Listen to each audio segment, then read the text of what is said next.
Astaghfirullah. Bismillahirrahmanirrahim. Assalamualaikum warahmatullahi wabarakatuh. Alhamdulillah wassalatu wassalamu ala rasulillah wa ala alihi wa sahbihi wa mawalah wa la hawla wa la quwata illa billahi wa ba'd. Baik, kita lanjutkan kajian Kitab Tauhid dan kita masuk pada bab ke-33, bab tentang pentingnya tawakal kepada Allah Subhanahu wa ta'ala. Bab ini masih bicara tentang ibadah hati. Dan ibadah yang satu ini, ibadah tawakal ini, adalah ibadah yang sangat-sangat agung sekali. Karena dikatakan oleh Imam Ibnul Qayyim rahimahullahu ta'ala bahwa tawakal itu separuh agama. Makanya setiap hari minimalnya 17 kali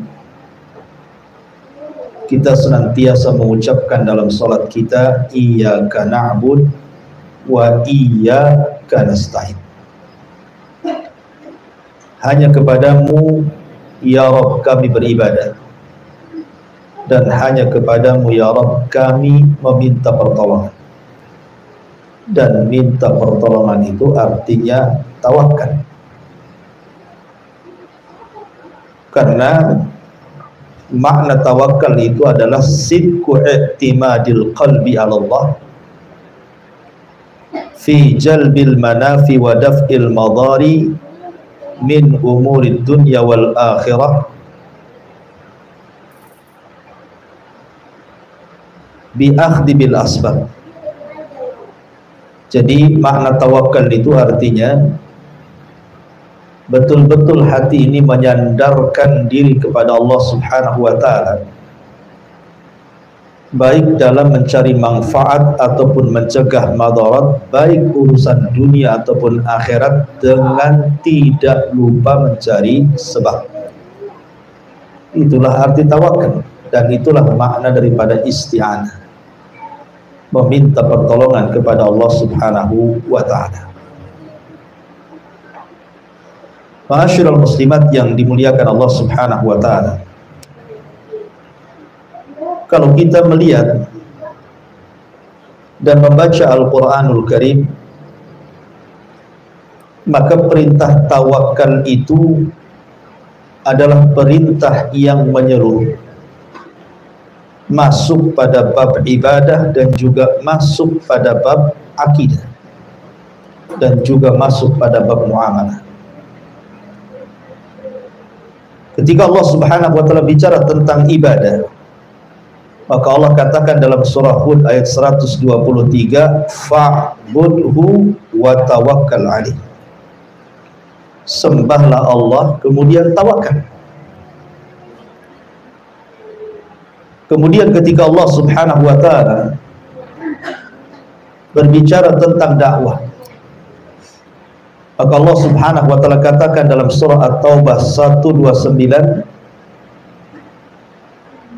fa in tawallaw faqul hasbiyallah la ilaha illahu alaihi tawakkaltu wa huwa rabbul arsyil azim.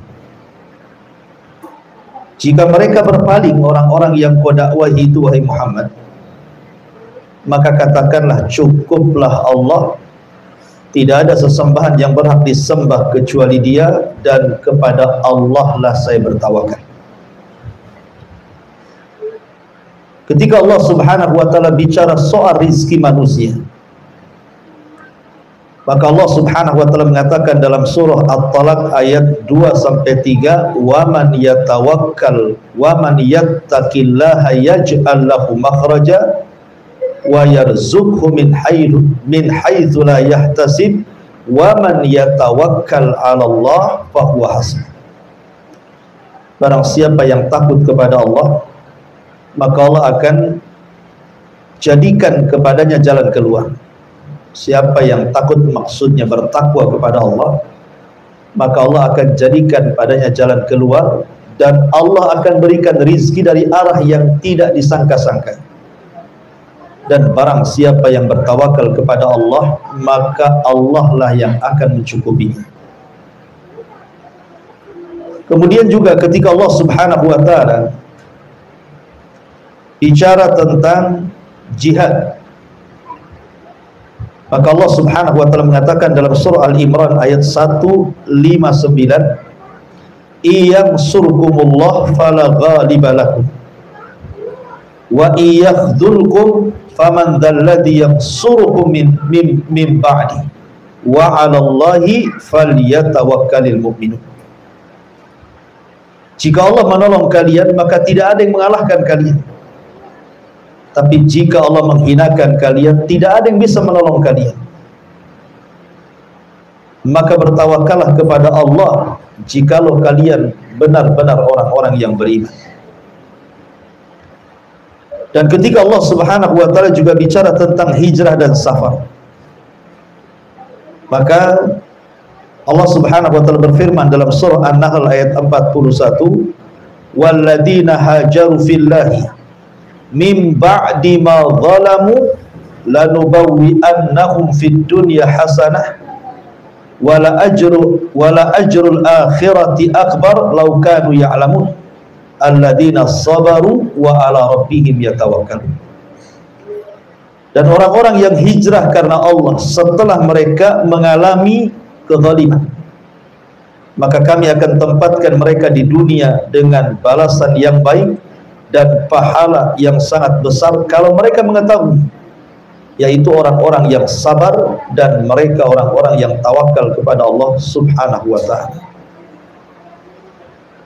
Dan juga Allah Subhanahu wa taala ketika bicara tentang al-uhud wal mawathiq, perjanjian-perjanjian, maka demikian juga dalam surah Yusuf ayat 66 Allah memerintahkan kita untuk bertawakal, dan secara umum Allah katakan wa man yatawakkal 'ala Allah fahuwa hasbuh. Maka siapa yang bertawakal kepada Allah, maka cukuplah Allah sebagai pelindungnya. Dari ayat-ayat ini yang kita baca, jadi tawakal itu mencakup semua aspek kehidupan, baik bicara ibadah ataupun muamalah. Karena siapapun yang hidupnya menyandarkan diri kepada Allah, barang siapa yang Allah jadi sandarannya, barang siapa yang Allah jadi rujukannya, maka dia tidak akan takut kepada siapapun kecuali kepada Allah.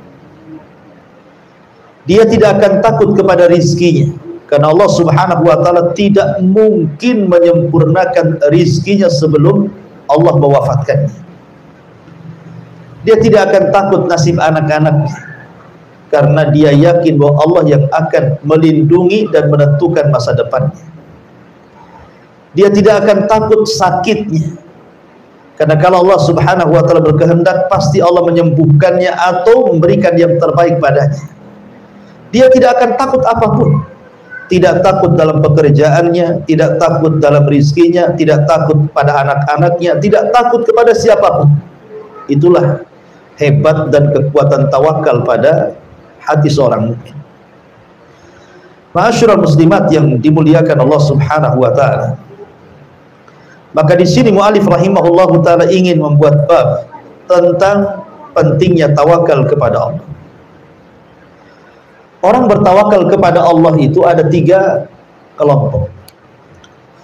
Kelompok yang pertama adalah kelompok yang hanya menyandarkan kepada sebab dan tidak pernah menyandarkan hatinya kepada Allah. Maka kalau ini yang terjadi, bisa masuk pada syirkul akbar dan bisa masuk pada syirkul asghar, tergantung keyakinannya. Kalau dia yakini bahwa sebab itulah yang kemudian mendatangkan manfaat dan mencegah madarat secara zatnya, maka itu syirkul akbar. Tapi kalau dia hanya menjadikan sebab yang bukan sebab, maka itu adalah syirkul asghar, syirik kecil. Dan menyandarkan kepada sebab tanpa bertawakal kepada Allah Subhanahu wa taala, ini sebuah kesalahan.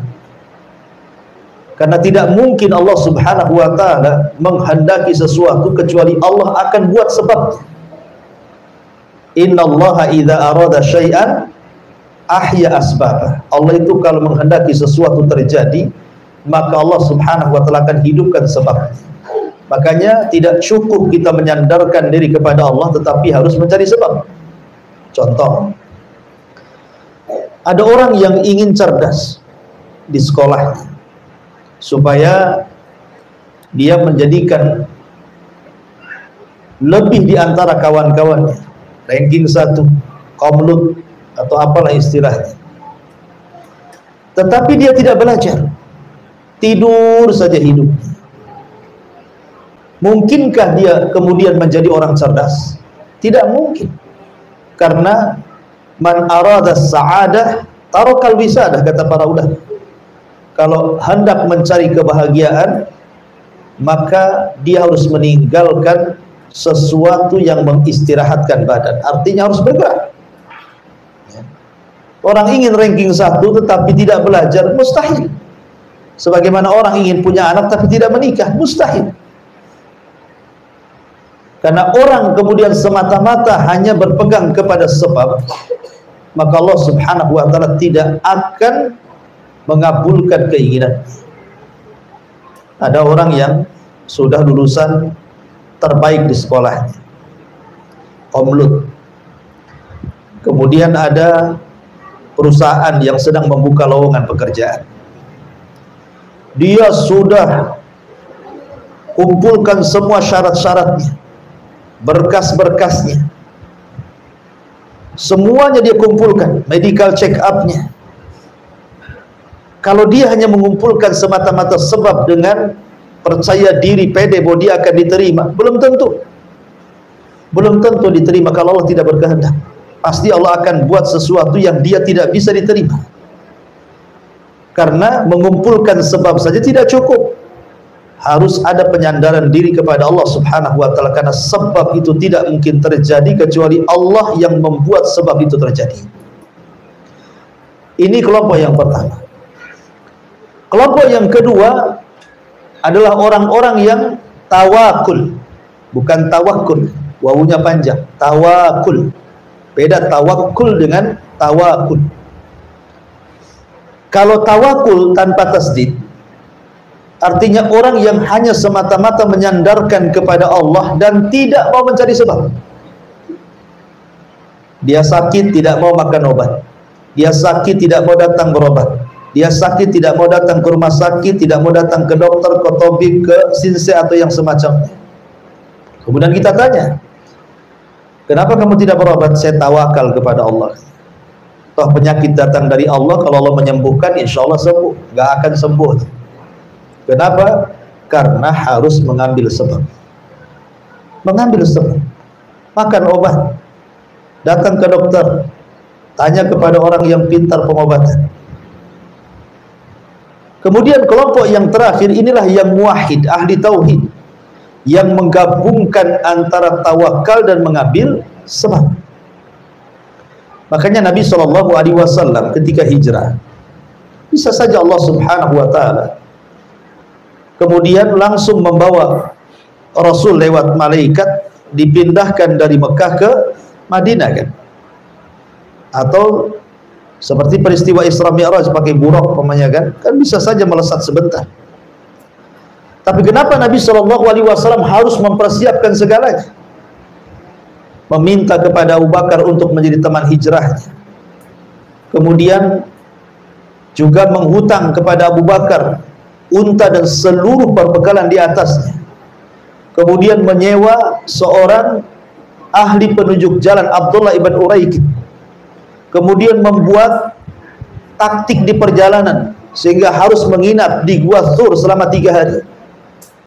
Untuk apa ini semua? Bukankah Allah sanggup kemudian mengirim buruk langsung kemudian melesat ke Madinah tanpa harus kemudian khawatir, takut karena musuh kemudian di mana-mana? Tidak lain dan bukan Allah ingin mengajarkan Rasul untuk dijadikan pelajaran kepada umatnya bahwa tawakal saja tidak cukup, harus mencari sebab. Cari sebabnya dulu. Ya. Kemudian contoh yang lain, Nabi Ibrahim alaihi salatu wassalam.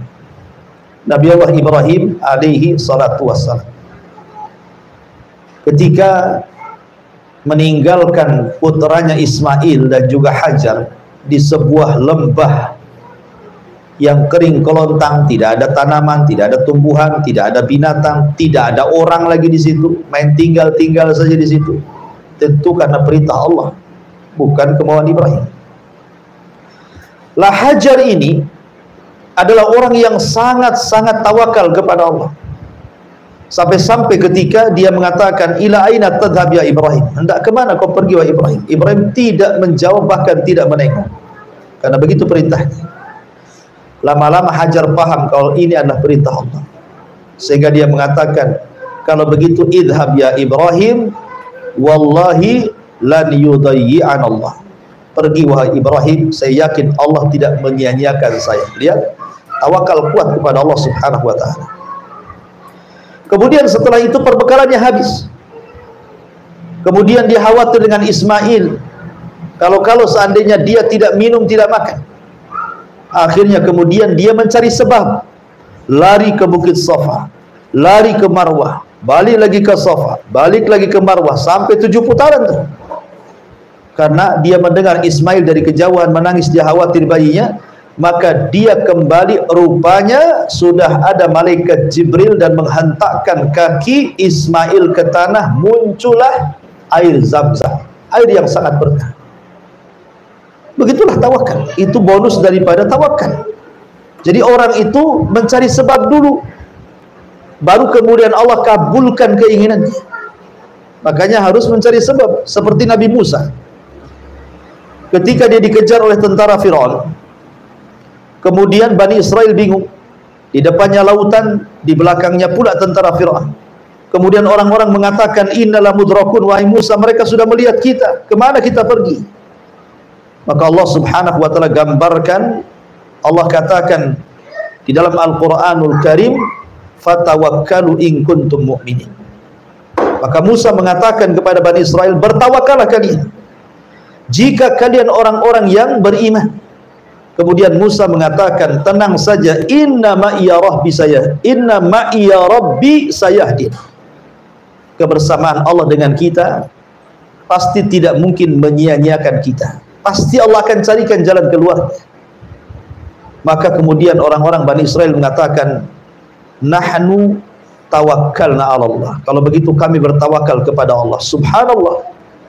Hanya mengucapkan kalimat tawakkalna 'ala Allah, tiba-tiba kemudian mereka diselamatkan dari Firaun, dan Musa memukulkan tongkatnya, kemudian terbelah lautan dan Bani Israel pun selamat. Hanya mengucapkan tawakkalna 'ala Allah, langsung Allah tolong. Dan Musa memukulkan tongkatnya. Ngapain Musa pukul-pukul tongkat coba ke lautan? Bisa saja Allah tanpa memukulkan tongkat ke lautan pun membelah lautan, karena tongkat itu tidak ada manfaatnya. Kita ambil tongkat, Bu, kita pukul-pukul lautan 1000 kali pukulan, tetap aja lautan seperti itu, nggak ada manfaatnya kan? Karena yang membelah lautan itu bukan tongkatnya Nabi Musa, yang membelah lautan itu Allah. Lalu kenapa Allah memerintahkan Musa untuk memukulkan lautan? Supaya mengambil sebab. Itu maksudnya. Supaya mengambil sebab. Dengan sebab tongkat itu dipukulkan di lautan, terbelahlah lautan, gitu maksudnya. Karena tongkat itu tidak bisa membelah lautan. Yang membelah lautan itu Allah. Lalu kenapa Allah perintahkan untuk memukulkan tongkat? Sekali lagi, biar Musa mencari sebab. Kita pindah ke cerita Maryam. Maryam ketika melahirkan Isa, kemudian Allah Subhanahu wa taala gambarkan dalam Al-Qur'an, dia pun lari ke bukit, ke kebun kurma. Kemudian dia pun bersandar di kebun itu, melahirkan sendirian. Tiba-tiba kemudian Allah Subhanahu wa taala mengatakan, goyangkan pohon kurma itu wahai Maryam, bijid'in nakhlah itu. Goyangkan itu dengan kaki. Tusakit 'alaika rutaban janiyah, maka akan berjatuhan tuh rutab-rutab tuh kurma-kurma basah dan kau bisa makan karena engkau kelelahan dari melahirkan. Allah mampu tanpa harus kemudian Maryam menggoyang pohon kurma sehingga kemudian rutab itu jatuh. Allah kan mampu menjatuhkan tanpa harus menggoyang. Lalu kenapa kemudian Allah memerintahkan Maryam untuk menggoyang pohon itu supaya jatuh? Supaya Allah ajarkan Maryam begitulah tawakal kepada Allah, bukan hanya bersandar tetapi juga mencari sebab. Itu maksudnya. Abu Bakar Siddiq radhiyallahu anhu. Abu Bakar Siddiq radhiyallahu anhu ketika sebelum wafatnya Nabi SAW mempersiapkan pasukan yang dipimpin Usamah bin Zaid. Tiba-tiba Rasul meninggal dan pasukan belum diberangkatkan. Ketika kemudian Abu Bakar sibuk mengurus jenazah Rasul, lupa untuk memberangkatkan pasukan, tetap saja pasukan belum diberangkatkan. Rupanya setelah Rasul dikebumikan, selang beberapa hari banyak orang murtad. Tetapi Abu Bakar mengatakan, tetap saya harus mengutus memberangkatkan pasukan Usamah bin Zaid untuk memerangi Romawi, walaupun kita sedang butuh pasukan di sini, karena saya benci untuk menahan pasukan yang sudah disiapkan Rasul, tiba-tiba saya halangi. Banyak sahabat gitu-gitu tuh khawatir, kalau bisa jangan dulu, hadapi dulu orang-orang murtad. Tapi Abu Bakar tawakalnya kuat, tetap saya akan berangkatkan. Cuman dia minta beberapa orang untuk tidak ikut berangkat, salah satunya Umar bin Khattab radhiyallahu anhu. Tawakal kuat. Dan dia pun berhasil memerangi orang-orang murtad dengan sedikit pasukan. Karena pasukan sebagian besar diberangkatkan ke Romawi, ya kan? Memerangi bangsa Romawi dipimpin oleh Usamah ibn Zaid. Begitulah tawakal. Ya, orang yang tawakal kepada Allah itu pasti akan ditolong. Kita baca kitabnya. Di sini Allah berfirman, wa 'alallahi fatawakkalu in kuntum mu'minin. Hanya kepada Allah lah hendaknya kalian bertawakal jika kalian benar-benar orang-orang yang beriman. Subhanallah. Allah Subhanahu wa taala kaitkan tawakal itu dijadikan syaratul iman, syarat iman. Artinya orang yang kemudian menghilangkan tawakal itu sama dengan menghilangkan iman. Makanya tawakal dan iman itu saling mempengaruhi satu dengan yang lainnya. Ketika tawakalnya kuat, imannya kuat. Ketika imannya kuat, tawakalnya kuat. Ketika tawakalnya kuat, imannya kuat. Ketika tawakalnya lemah, imannya pun lemah. Ketika lemahnya iman, tawakalnya pun lemah. Nah, begitu. Ya. Karena tawakal itu syarat daripada keimanan. Orang yang tawakalnya kuat berarti imannya kuat. Orang yang tawakalnya rendah berarti imannya pun rendah. Maka dia menentukan naik tingginya iman. Karena di sini Allah mengatakan wa 'alallahi fatawakkalu in kuntum mu'minin. Dan kepada Allah kalian bertawakal jika kalian benar-benar orang-orang yang beriman. Ketika Nabi SAW kalah dalam perang Uhud. Jadi Nabi SAW itu kalah dalam perang Uhud. Begitulah hari-hari diputarkan, Bu ya. Wa tilkal ayyam nudawiluha bainan nas. Hari itu kan diputarkan, kadang menang, kadang kalah, itu biasa. Lah kebetulan di perang Uhud itu Rasul kalah. Kekalahan, sebab kekalahannya karena ada beberapa para sahabat, sekitar 40 sahabat yang ditempatkan di Bukit Ainain untuk memanah. Tiba-tiba di awal peperangan kaum muslimin menang, kemudian melihat harta ghanimah, artinya mereka melihat bahwa perang sudah usai, Rasul sudah menang. Mereka tidak paham ini siasatnya Khalid bin Walid dalam peperangan. Akhirnya kemudian sahabat para pemanah ini turun, kecuali sebagian kecil tetap bertahan di atas. Rupanya Khalid bin Walid yang ketika itu masih kafir memutar pasukan dan menempati tempatnya para pemanah yang sudah ditempatkan Rasul. Disinilah terjadi kekalahan luar biasa. banyak kemudian yang mati syahid, sampai 70 syuhada Uhud meninggal di perang Uhud. Salah satunya adalah Asadullah Hamzah, meninggal di perang Uhud. Abdullah ibn Haram, Amr bin Jam, dan banyak lagi para sahabat. Akhirnya kemudian diisukan Rasul meninggal ketika Mus'ab ibn Umair meninggal di perang Uhud, karena Mus'ab bin Umair itu kan mirip wajahnya, perawakannya dengan Nabi SAW, sehingga ketika ada orang yang berhasil membunuh Mus'ab ibn Umair, disangkanya mereka sudah membunuh Nabi, maka teriaklah sebagian mereka dan mengatakan, kutila Muhammad, kutila Muhammad, Muhammad sudah mati, Muhammad sudah mati. Padahal Rasul masih hidup, dan yang dibunuh bukan Rasul tetapi Mus'ab ibn Umair. Kemudian Nabi SAW dan pasukannya mundur karena kekalahan. Akhirnya mereka pulang ke Madinah membawa kekalahan. Baru saja mereka sampai di kota Madinah, baru saja mereka ingin istirahat dari peperangan, tiba-tiba Abi Sufyan yang memimpin dari kalangan orang-orang musyrik dalam perang Uhud itu kemudian mempersiapkan pasukan baru untuk menyerbu Madinah. Ketika sampai di Hamrul Asad, sebuah tempat, maka Abi Sufyan menitipkan pesan kepada seseorang untuk disampaikan kepada Nabi SAW, katakan kepada Muhammad dan orang-orangnya di Madinah bahwa kami telah membawa pasukan yang jauh lebih besar dibandingkan Uhud, hendak menakut-nakuti. Akhirnya sampailah itu kepada Nabi SAW. Tetapi Nabi SAW ketika melihat ada kekhawatiran di mata-mata para sahabat, Rasul ingin menenangkan dan mengokohkan kekuatan kaum muslimin dan mengatakan, hasbunallah wa ni'mal wakil, cukuplah Allah karena dia sebagai pelindung. Ketika Rasul mengucapkan kalimat itu, semua para sahabat tertanam tawakalnya. Ya. Ketika Nabi SAW mengatakan hasbunallah wa ni'mal wakil, dan Allah katakan wa 'alallahi fatawakkalu in kuntum mu'minin, kepada Allah lah kalian bertawakal jika kalian orang-orang yang beriman. Wah, langsung kekuatan imannya meninggi dan mereka siap tempur kembali.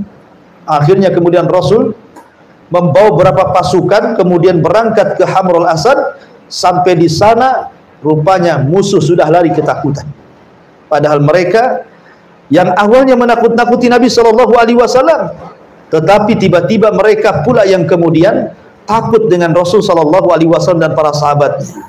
Itulah di mana bentuk tawakal itu bisa memberi rasa takut kepada musuh Allah Subhanahu wa taala. Baik, ma'asyiral muslimat yang dimuliakan Allah Subhanahu wa taala. Allah mengatakan di sini, innamal mu'minuna alladzina idza dzukirallahu wajilat qulubuhum wa idza tuliyat alaihim ayatuhu zadatkum imanan wa ala rabbihim yatawakkalun. Sungguh orang-orang yang beriman, apabila dibacakan kepada mereka atau disebut nama Allah, gemetar hati mereka. Karena seorang mukmin begitu, Bu ya, apabila diingatkan tentang Allah, mereka menangis. Apabila ditakut-takuti tentang azab Allah, mereka takut. Apabila dibacakan ayat-ayat Allah, bergetar hati mereka. Itulah sifat-sifat orang yang beriman. Ya. Kemudian Allah katakan, wa idza tuliyat alaihim ayatu, apabila dibacakan kepada mereka ayat-ayat Allah Al-Quran, zadatkum iman, bertambah keimanan mereka, wa ala rabbihim yatawakkalun, dan menambah tawakal mereka kepada Allah Azza wa Jalla. Begitulah seorang mukmin harusnya senantiasa membesarkan tawakal. Imam Ibnul Qayyim tadi saya katakan di awal bahwa tawakal itu separuh daripada agama. Akan tetapi tawakal itu bukan hanya bahasa yang bisa kita ucapkan dengan mudah, Bu. Saya tawakal kepada Allah. Karena praktek di lapangan itu berat. Makanya kenapa balasannya juga hebat. Allah menjadikan orang-orang yang bertawakal itu di antara orang-orang yang masuk surga tanpa hisab dan azab. Allah masukkan orang-orang yang bertawakal kepada Allah adalah orang-orang yang masuk surga tanpa hisab dan azab. Sebagaimana Nabi SAW mengatakan bahwa di antara umatnya ada 70.000 orang yang masuk surga tanpa hisab dan azab. Salah satu cirinya adalah bertawakal kepada Allah. Wa ala rabbihim yatawakkalun. Demikian besarnya gitu ya. Orang bertawakal kepada Allah itu sampai pahalanya luar biasa. Iya, karena tawakal itu menyempurnakan tauhid. Tawakal itu menyempurnakan tauhid. Karena orang tidak tawakal, lemah tauhid. Kemudian Allah Subhanahu wa taala berfirman, "Ya ayyuhan nabi, hasbukallah wa man ittaba'aka minal mu'min." Wahai nabi, cukuplah Allah menjadi pelindung bagimu dan bagi orang-orang yang beriman yang mengikutimu. Di sini Allah Subhanahu wa taala merintahkan Rasul untuk menjadikan satu-satunya tempat sandaran adalah Allah. Makanya ketika Nabi SAW pulang dari Taif, pernah kisah saya ceritakan, Nabi dilempari oleh orang-orang Taif, mulai dari anak-anak, perempuan, orang dewasa, laki-laki, orang tua, satu kampung melempari Rasul dengan macam-macam lemparan, dengan batu, dengan kayu, pokoknya yang bisa menyakiti Nabi. Sampai Nabi pun terusir 1 mil dari Taif. Kemudian Nabi SAW hanya bisa berdoa, Allahumma ashku dha'fa quwwati wa qillata hilati wa hawani 'alan nas. Anta rabbul mustad'afin wa anta rabbul alamin wa anta rabbi wa rabbul alamin. Kata Nabi SAW, Allahumma ashku dha'fa quwwati, ya Allah, aku hanya mengadu atas kelemahan kekuatan, wa qillatah hilati, dan sedikit kemampuanku untuk berdakwah, dan manusia tidak menghormati aku. Engkau Rabb orang-orang lemah, engkau Rabbku dan Rabb seluruh alam semesta. Tetapi Rasul mengatakan, illam takun alayya sakhatun fala ubali, selama engkau tidak murka kepadaku atas apa yang mereka lakukan kepadaku, aku tidak peduli. Maknanya dalam kondisi genting seperti ini, Rasul masuk Mekah tidak bisa karena sudah diancam 18 kabilah akan dibunuh. Balik lagi ke Taif disakiti. Lalu apa yang bisa dilakukan Rasul? Bersandar kepada Allah. Maka dalam tempo-tempo tertentu, Bu, ketika ibu kesulitan gitu ya, kesulitan ekonomi, kesulitan kesehatan, ada konflik, ada masalah, Bu ya, kalau ingin diurai permasalahannya, lekas-lekas, cepat-cepat sandarkan punggung ibu kepada Allah. Karena hanya itu yang bisa kita lakukan. Allah yang membuat penyakit, Allah yang mengangkatnya. Allah yang membuat masalah, Allah yang akan menghilangkan masalahnya. Allah yang membuat sesuatu itu rumit, tetapi Allah juga yang memudahkannya. Makanya kenapa Nabi SAW sampai mengatakan, Allahumma la takilni ila nafsi tarfata ainin. Ya Allah, jangan kau biarkan aku sendiri tanpa ada dirimu walaupun sekejap mata. Subhanallah. Karena sering saya katakan, seberat apapun masalah, Bu, kalau Allah ikut campur tangan itu jadi ringan dan pasti diuraikan masalahnya. Tapi sekecil apapun masalah, kalau Allah tidak ikut campur, pasti sulit keluar dari masalah itu. Maka di sini pentingnya tawakal kepada Allah, karena siapapun yang menyandarkan diri kepada Allah, pasti orang ini tidak akan takut kecuali kepada Allah. Maka penting tawakal itu dalam kehidupan kita, karena itu separuh daripada agama. Maka Allah Subhanahu wa taala juga mengatakan di sini, "Wa man yatawakkal 'alallah fahuwa hasbuh." Barang siapa yang bertawakal kepada Allah, niscaya Allah akan mencukupi semua keperluannya. Ya. Jadi siapa yang bertawakal kepada Allah Subhanahu wa taala, niscaya Allah akan penuhi keperluannya. Dahulu, Bu, Al-Imam Adz-Dzahabi rahimahullahu taala menceritakan tentang satu kisah orang soleh. Jadi ada orang soleh, orang kaya di zaman Imam Dzahabi. Orang soleh dan kaya ini tiba-tiba masuk ke sebuah masjid. Di dalam masjid itu dia melihat ada anak kecil yang belum balik sedang sholat dengan khusyuk. Khusyuk sekali dia sholat, luar biasa. Dan orang ini tidak pernah melihat ada anak sekecil itu bisa sholat dengan khusyuk. Karena biasanya anak-anak itu umumnya main-main, apalagi belum balik. Tetapi anak ini yang belum balik ini, dia dengan sholatnya, dengan khusyuknya, dengan tumakninahnya, sampai-sampai kemudian orang soleh, orang kaya ini takjub dengan anak itu. Ditunggulah anak itu sampai selesai sholat. Selesai sholat, kemudian orang kaya, orang soleh ini bertanya, "Nak, kamu anak siapa?" Kata anak ini, "Aku tidak punya siapa-siapa. ibuku sudah meninggal, bapakku juga sudah meninggal, aku tidak punya paman, aku tidak punya bibi, aku tidak punya siapa-siapa, aku hanya hidup sendiri. Terenyuhlah orang kaya yang soleh ini, kemudian menawarkan, nak, bagaimana kalau seandainya engkau aku jadikan anak angkat? Mau tidak? Ya. Maka anak ini langsung mengatakan, boleh-boleh saja, asal engkau memberikan 5 syarat kepadaku, agar engkau memberikan 5 syarat kepadaku. Kemudian orang kaya, orang soleh ini mengatakan kepada anak itu, apa syaratnya, nak? Biar aku bisa mengangkat dirimu menjadi anakku. Karena takjubnya, anak belum balik sudah rajin ibadah kan itu. Akhirnya kata anak ini mengatakan kepada orang kaya soleh ini, kata Imam Zahabi, pertama, kalau seandainya aku lapar, bisa enggak engkau menyediakan makan kepada? Kata orang soleh ini, oh ya tentu, nak, kalau engkau sudah jadi anakku pasti aku kasih makan. Oke, kata anak ini. Kemudian yang kedua, kalau aku haus, maukah kau memberikan minum kepada aku? Maka kata orang soleh, ya tentu, nak, kalau sudah jadi anakku pasti mau apa, minum apa aku kasih. Oke. Kemudian yang ketiga, seandainya aku telanjang, maukah kau memberikan pakaian kepada aku? Dia makan, tentu ya, nak, tidak mungkinlah kau telanjang, aku akan belikan pakaian yang indah, yang terbaik untuk. Kemudian yang keempat, jika aku sakit, maukah kau mendatangkan aku kepada dokter, memberikan obat agar aku sembuh dari penyakitku?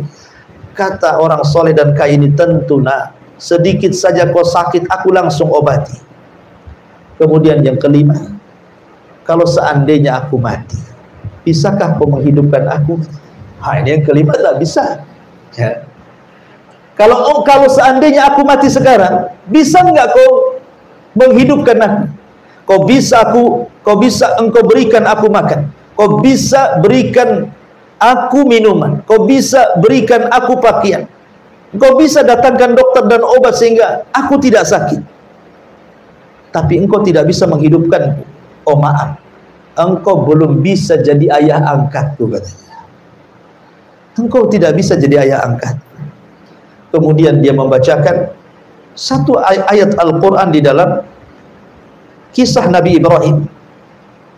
Apa? Walladhi huwa fa innahum aduwwun li illa rabbal alamin alladhi khalaqani fa huwa yahdin walladhi huwa yut'imuni wa yaskin wa idza maridtu fa huwa yashfin walladhi yumituni thumma yuhyin.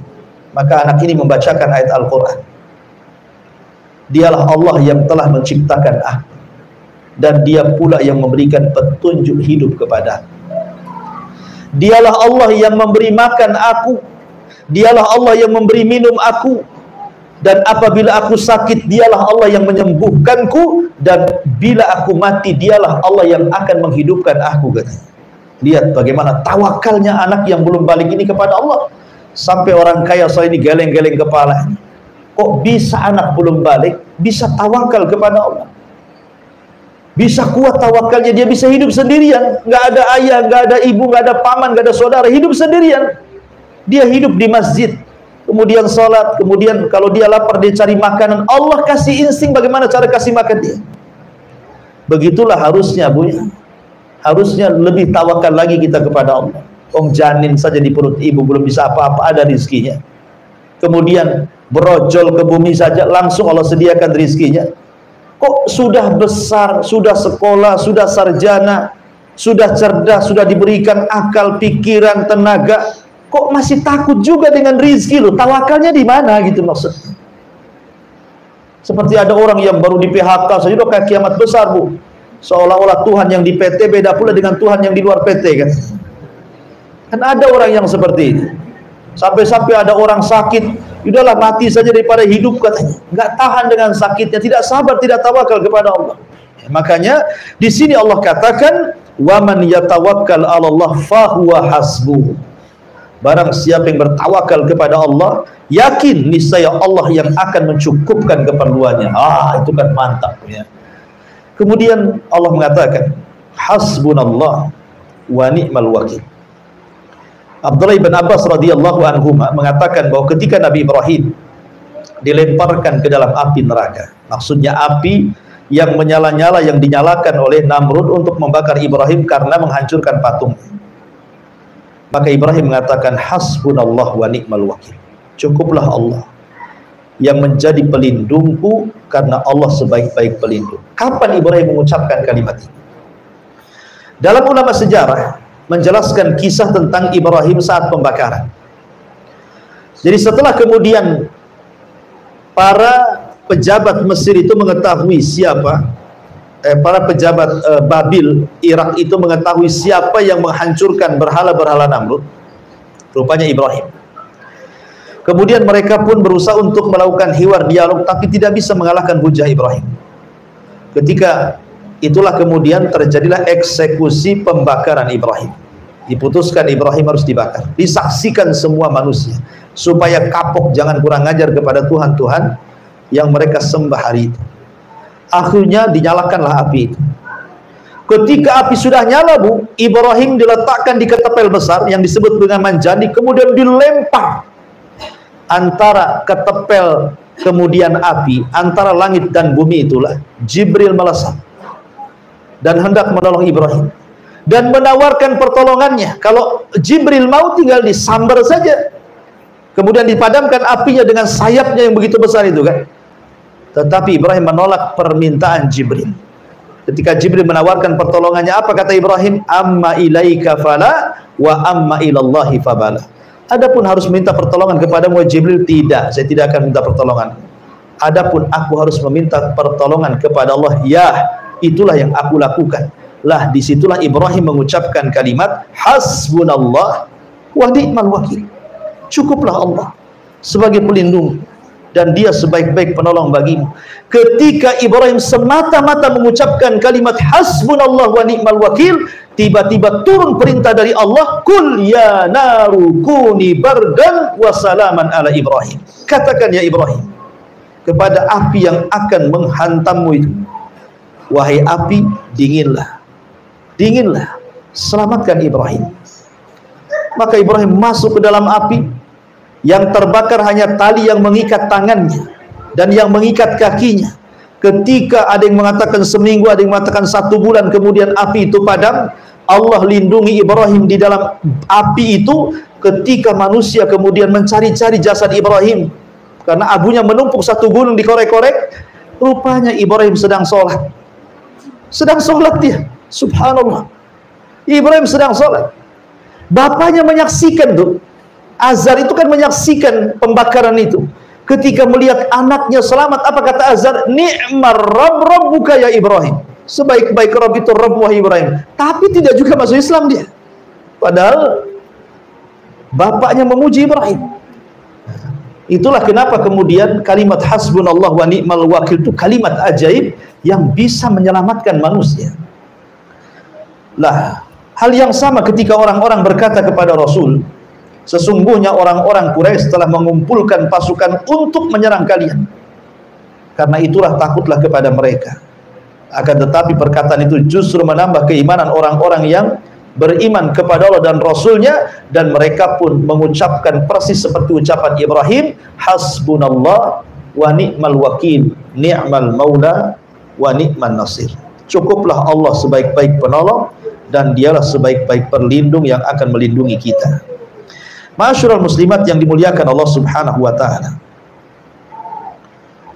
Lalu kalau kita cerita tawakal lebih luas lagi. Apa sih buah tawakal itu? Apa sih hasilnya kalau orang bertawakal? Yang pertama, si'atur rizki. Orang yang kuat tawakalnya, rizkinya akan diluaskan. Perhatikan hadis Nabi SAW, "Lau antum tatawakkaluna 'ala Allah haqqa tawakkuli, la ruziktum kama yurzaku tayr, yaghdu khimasan wa taruhu bitana." Hadis yang dikeluarkan Imam Ahmad dan disahihkan oleh Syekh Nasiruddin Al-Albani. Kata Allah, kata Rasul, kalau kalian betul-betul tawakal, katanya, dengan sebenar-benar tawakal, maka kalian akan diberikan rizki seperti Allah berikan rizki kepada burung keluar dari sangkarnya dalam posisi lapar, pulang pula sudah kenyang dan bisa memberi makan keluarganya. Siapa yang menghantarkan burung ke tempat rizkinya? Bukankah burung tidak sekolah? Bukankah burung tidak ada titel S1, S2, doktor, apalagi profesor? Doktor itu tak ada di burung. Burung itu tidak ada yang kemana-mana bawa kartu ATM kayak ibu, tidak ada. Ya. Tetapi burung itu yakin kemana harus mencari makan. Siapa yang mengarahkannya? Kalau bukan karena Allah, instingnya di sana ada makan itu. Lah kalau burung tidak berakal, dia bisa tawakal dan paham firman Allah, wa ma min dabatin fil ar illa 'alallah rizquha. Tidak ada satupun binatang yang melata kecuali sudah ditentukan rizkinya. Lah kita yang berakal kok kekhawatiran dengan rizki ini, gimana ceritanya? Harusnya kita lebih berakal dibandingkan burung itu, kan lebih yakin, lebih pede gitu ya, bahwa rizki kita tidak mungkin disia-siakan Allah subhanahu wa ta'ala.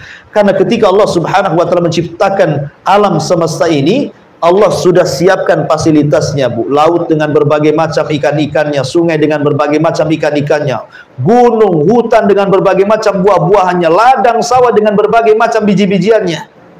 Itu semua untuk siapa loh? Untuk kita. Masyaallah muslimat yang dimuliakan Allah Azza wa Jalla. Kalau orang tidak punya apa-apa, ambil pancing, nongkrong aja tuh di pinggir parit gitu. Dapat nanti lele. Siapa yang kasih lele kalau bukan Allah? Ya. Karena tidak mungkin juga lele tiba-tiba makan pancing kita kan, kalau bukan Allah ngarahkan gitu. Berarti memang hari itu kita dapat rezeki lele gitu. Kalau ingin cepat lagi Bu, bawa uang ke pasar, beli lele banyak-banyak. Tapi di sini ma'asyiral muslimat yang dimuliakan Allah Azza wa Jalla, bagaimana Allah Subhanahu wa taala ingin katakan kepada kita lewat percontohan burung ini. Burung saja tidak berakal, bisa cari makan. Kita lah yang berakal, masa tak bisa cari makan? Makanya luar biasa. Kalau kita melihat binatang-binatang saja kan, yang kecil-kecil lah kayak nyamuk. Nyamuk itu kan, terutama nyamuk betina Bu, itu kan suka ngisap darah. Karena dia harus ngisap darah. Dan ketika ngisap darah kita itu, ancamannya apa? Kena tepuk tangan ibu kan. Bisa berhasil, bisa tidak. Tapi ibu cari makan, nggak pernah ada yang hari-hari nepuk ibu kan. Ya. Kalau hari-hari nepuk ibu, mungkin orang nggak mau cari makan lah kayak nyamuk. Tapi nyamuk itu tawakalnya luar biasa kepada Allah. Ditunggunya ibu tidur dulu. Ya. Habis ngorok, nampak ada ngorok, datang dia nyedot. Dan nyamuk itu punya bius Bu. Nyamuk itu bawa obat bius. Kenapa nyamuk ketika gigit nggak terasa, habis gigit baru terasa gatal bukan? Karena dia bawa obat bius itu. Dibius dulu ibu itu. Kemudian setelah ibu terbius, dimakan tuh darah kita. Kemudian dia pergi, setelah pergi baru terasa gatal. Siapa yang punya insting kayak gini? Coba, kalau bukan karena Allah Subhanahu wa taala, kan luar biasa itu ya. Baik, masyaallah muslimat yang dimuliakan Allah Azza. Jadi yang pertama, tawakal itu menyebabkan luasnya rezeki. Yang kedua, tawakal itu bisa sabil ila qada'id dain. Yang banyak hutang, insya Allah dengan tawakal kepada Allah pasti akan mampu dilunasi. Ada satu kisah menarik dalam Sahih Bukhari. Jadi ada seorang laki-laki dari Bani Israel. Dia berbincang dengan Bani Israel yang lainnya untuk meminjam uang sebanyak 1000 dinar. Jadi mau pinjam uang sesama kawan Bani Israel berapa? 1000 dinar, 1000 dinar. Kemudian yang satu yang punya uang, yang hendak memberikan pinjaman uang itu bertanya, saya ngasihkan uang kepadamu itu siapa saksinya? Ya, hutang piutang kan harus ada saksinya. Orang ini mengatakan, kafa billahi syahida, cukuplah Allah yang jadi saksi. Kalau begitu, fa'tini bi al-kafil. Kalau memang tidak ada saksi, siapa yang akan menjamin? Maka orang ini mengatakan, kafa billahi kafila, cukuplah Allah yang jadi penjaminnya. Ya.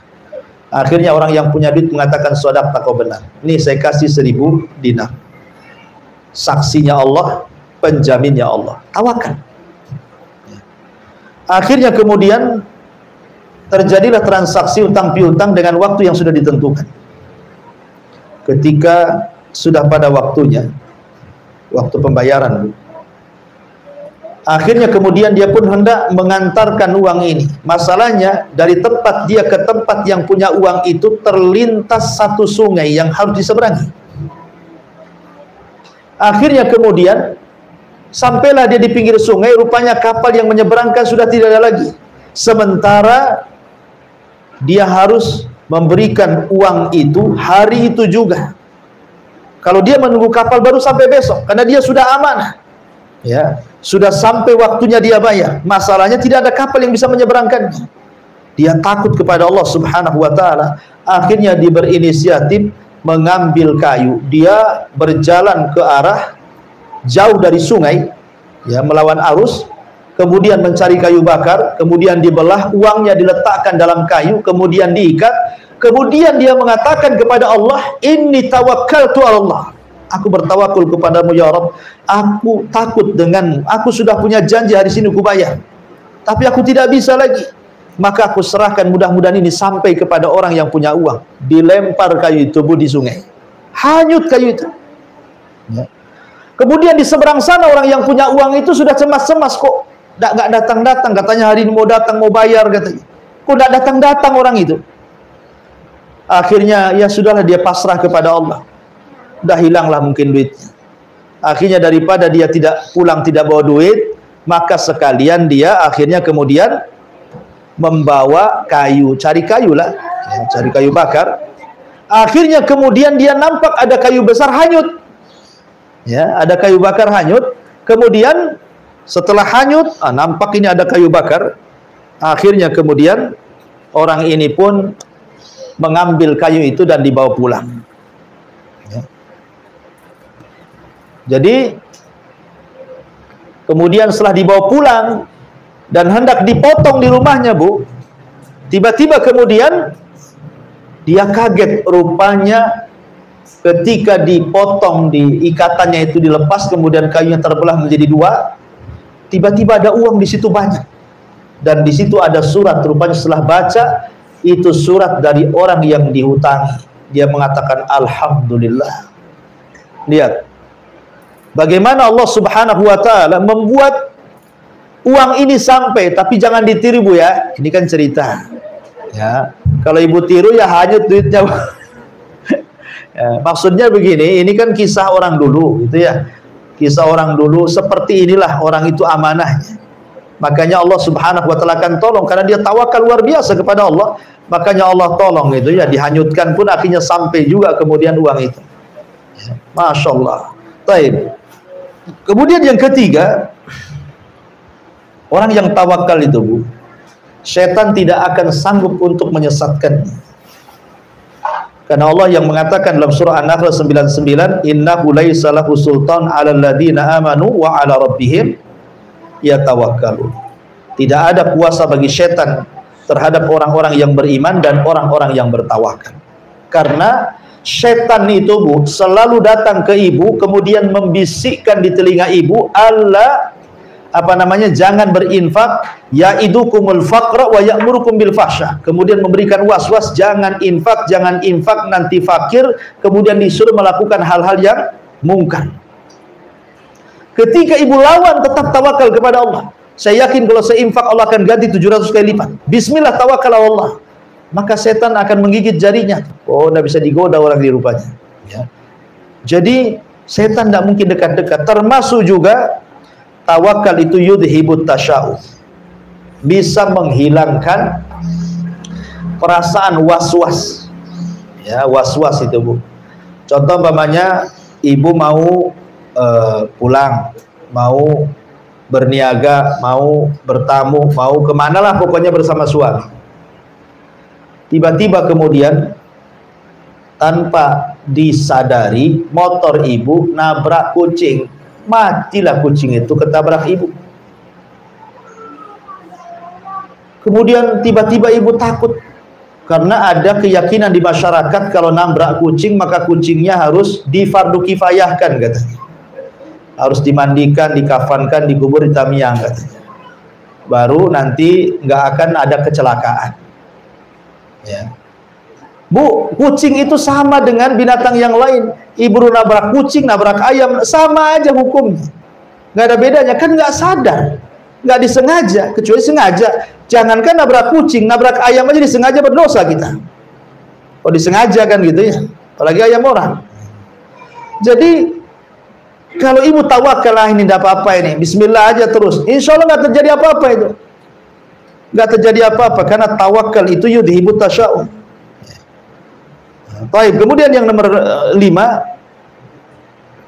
tawakal itu adalah satu jalan untuk masuk surga tanpa hisab dan azab. Tadi saya sudah jelaskan hadisnya, bahwa di antara sifat-sifat 70.000 orang yang masuk surga tanpa hisab dan azab adalah wa ala rabbihim yatawakkal. Kemudian juga yang keenam, tawakal itu adalah jalan kemuliaan. Orang kalau bersandar kepada uang, uangnya hilang, hina dia. Orang kalau bersandar kepada perusahaan, perusahaannya bangkrut, selesai dia. Orang kalau bersandar kepada suami, suaminya mati, kawin lagi katanya. Maksudnya begini, kalau orang menyandarkan kepada makhluk, Bu, makhluk itu masalah, masalah juga dengan ibu. Siapapun yang menyandarkan kepada makhluk itu pasti membawa kehinaan. Tapi siapa yang bersandar kepada Allah, tidak ada yang menghina dia. Ketika Allah mengangkat derajat ibu, satu dunia merendahkan, tidak mungkin terjadi. Ketika Allah sudah merendahkan, satu dunia mengangkat, tidak mungkin terangkat. Jadi tawakal itu mengangkat derajat manusia. Ya. Kemudian yang nomor 7, Allah suka dengan orang-orang yang bertawakal. Allah itu paling senang dengan orang-orang yang bertawakal. Dan yang nomor 8, tawakal itu adalah alamat keimanan dan juga tanda keislaman. Dan tawakal itu juga bisa menghilangkan al-humum, perasaan gundah, gulana, sedih, dan begitu seterusnya. Karena hakikat tawakal itu sebenarnya beriman dengan takdir, Bu. Bahwa tidaklah sesuatu terjadi kecuali atas takdir Allah. Sehingga ketika datang dunia tidak terlalu senang, ketika hilang dunia tidak terlalu sedih. Ketika dapat harta ya tidak terlalu senang, ketika hartanya hilang tidak terlalu sedih. Karena dia tawakal kepada Allah. Boleh jadi ketika harta ini hilang sudah ditakdirkan. Boleh jadi ketika ini harta datang sudah ditakdirkan. Semua berjalan dengan takdir. Orang kalau berjalan dengan takdir, maka akan tenang hidupnya. Dan itulah hakikat tawakal, berjalan dengan takdir. Serahkan semuanya kepada Allah Subhanahu wa ta'ala. Kita hanya mengambil sebab saja. 1-2 sebab jadi, lebihnya Allah Subhanahu wa ta'ala yang akan menjalankan niat kita. Selesai. Ya. Jadi tawakal itu sangat penting sekali, maka dari sekarang tanamkan sifat tawakal yang luar biasa keutamaannya di sisi Allah Subhanahu wa taala. Wallahu a'lam bishawab. Ini yang bisa sampaikan. Tapi sebelum saya tutup, silakan kalau ada yang mau bertanya.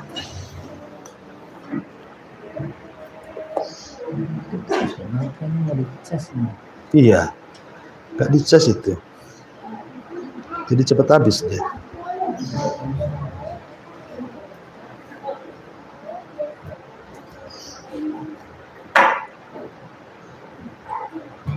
Assalamualaikum warahmatullahi wabarakatuh. Waalaikumsalam.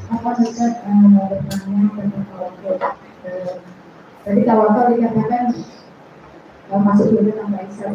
Bagaimana kaitannya dengan orang yang meminta dirujuk, apakah dia tidak termasuk tawakal itu? Karena secara pribadi karena pendapat dia gitu ya, yang minta dirujuk juga. Kemudian yang kedua gitu, kaitan dengan tawakal keimanan, karena istilahnya tawakal keimanan itu apa? Berbanding sama gitu. Semakin tawakal maka semakin kuat pula keimanan seseorang gitu. Iya. Bagaimana sekarang bisa ya? Karena ada lingkungan terdekat kami, lingkungan kami dulu gitu kan, dia itu terlihat beriman gitu, lagi sholat, masjid, tapi ketika ada suatu masalah dia memilih jalan bagi menjual itu bunuh diri gitu, Ustaz, gitu ya. Iya. Itu seperti apa gitu? Ada juga kaitan orang-orang zaman sekarang itu mengatakan kita tidak boleh bicara apa gitu, itu karena mental illness, penyakit mental gitu, bukan itu tidak dipengaruhi dari mana apa, tapi ini penyakit mental itu karena ahli apa gitu kan, itu kejiwaan yang mengatakan demikian gitu. Iya, ya, alhamdulillah. Tentang hadis Nabi Shallallahu Alaihi Wasallam bahwa Rasul melihat umatnya ada 70.000 orang yang masuk surga tanpa hisab dan adab. Kemudian salah satunya adalah alladzina la yastarqun wa la yaqtawun, kemudian wa la yatatayyarun wa ala rabbihim yatawakkalun. Salah satunya tawakal dan tidak minta diruqyah. Kalimat tidak minta diruqyah itu bukan berarti setiap orang yang minta ruqyah dikeluarkan dari 70.000 orang yang masuk surga tanpa hisab dan adab, tidak. Sebagian ulama memahami maksud la yastarqun tidak minta diruqyah itu maksudnya orang yang sedikit-sedikit minta ruqyah, sakit sedikit tolong ruqyah, saya pengen ruqyah, belum berusaha meruqyah sendiri, minta ruqyah sama orang, ya. Tetapi orang-orang yang memang tidak bisa disembuhkan penyakit itu kecuali dengan ruqyah, itu tidak termasuk. Dia sudah ke dokter, dokter angkat tangan. Sudah ke herbalis, herbalis angkat tangan. Sudah ke sinse, sinse angkat tangan. Akhirnya dia pikir tidak ada yang bisa mengobati kecuali dengan ruqyah. Akhirnya dia minta ruqyah.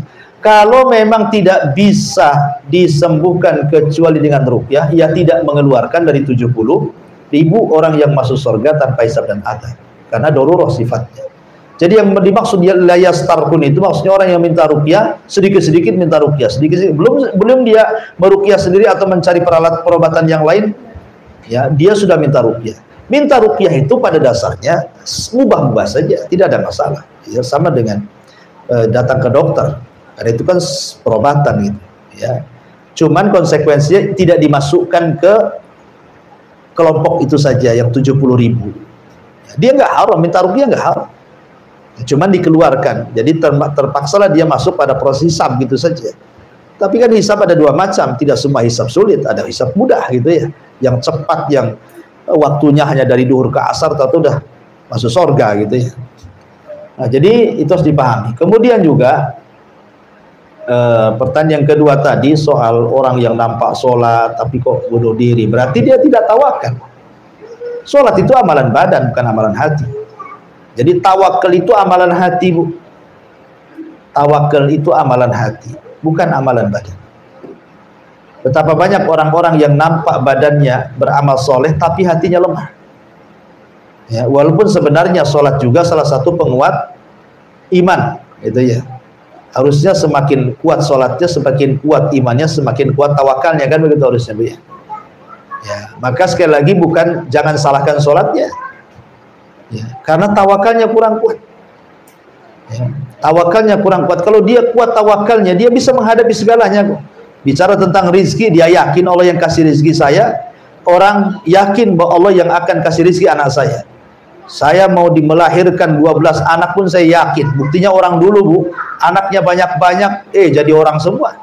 Padahal di desa tuh makan sekedarnya, nasi pakai garam saja, kadang sehari nak makan, sehari tidak. Buktinya sudah besar jadi ibu-ibu, kan itu. Orang dulu tawakal luar biasa, orang dulu. Udah susah jadi makan orang dulu. Tapi kenapa kemudian anaknya sehat-sehat? Karena Allah yang menjaga mereka, bukan makanan. Ya, orang sekarang ini kadang-kadang makan sudah enak, ini sudah enak, itu sudah enak. Kadang-kadang tawakalnya kurang. Nanti ajalah, batasialah keturunan, jangan banyak-banyak. Nanti susah cari makan, susah menyekolahkan. Belum dicoba, belum lahir pun anak itu sudah main agenda-agendaan seolah-olah dia nggak yakin dengan Allah. Nah, itu namanya nolak takdir. Jadi sekali lagi bahwa orang yang sholat kemudian bunuh diri, ya memang dia belum tawakal. Jadi sholat itu bukan menjamin bahwa dia tawakal, tidak. Ya, sekali lagi karena tawakal itu amalan hati. Takut, amalan hati, roja, amalan hati, mahabbah, amalan hati. Termasuk juga tawakal adalah amalan hati. Maka mintalah kepada Allah agar hati kita dijaga. Ya. Wallahu a'lam.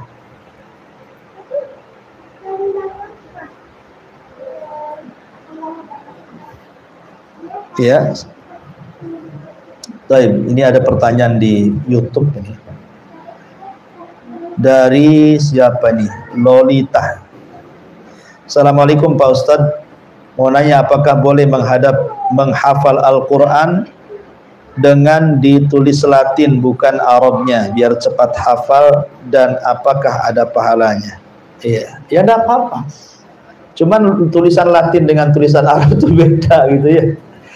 Jadi tulisan Latin dengan Arab itu terkadang bunyinya beda. Ya, tetapi bagi Anda yang memang Allah takdirkan belum bisa lancar baca Quran, ya kurang mungkin tahsinnya, makhrajnya, atau kadang-kadang tak bunyi juga ini huruf-huruf apa. Sekarang Allah mudahkan dengan ada Latinnya. Akhirnya mungkin sekarang kan banyak terjemahan itu ada Latinnya, Arab, kemudian Latinnya, kemudian terjemahnya. Biasanya begitu sekarang udah mulai banyak gitu. Ya tidak apa-apa bagi Anda yang masih belajar melihat Latinnya, tapi jangan disandarkan ke Latin. Bagaimanapun bahasa Latin beda dengan bahasa Arab. Tapi apakah berpahala? Ya berpahala jelas kan. Anda dapat 2 pahala ya. Karena orang yang membaca tertatih-tatih sampai baca-baca Latin, maka dengan baca Latinnya saja pahala, kesungguhannya itu dianggap pahala, dan baca Qur'annya dianggap pahala. Jadi 2 pahalanya. Ya teruskan belajar, jangan surut belajar, jangan malu walaupun sudah tua ya. Wallahu a'lam.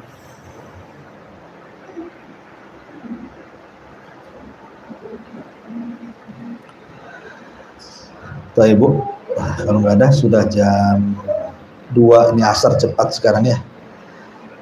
Saya kira cukup, mudah-mudahan ada manfaatnya. Kita tutup dengan doa kafaratul majlis. Subhanallah bihamdika asyhadu an la ilaha illa anta astaghfiruka wa atubu ilaik. Allahu ta'ala. Assalamualaikum warahmatullahi wabarakatuh. Lupa dia ngecas ya.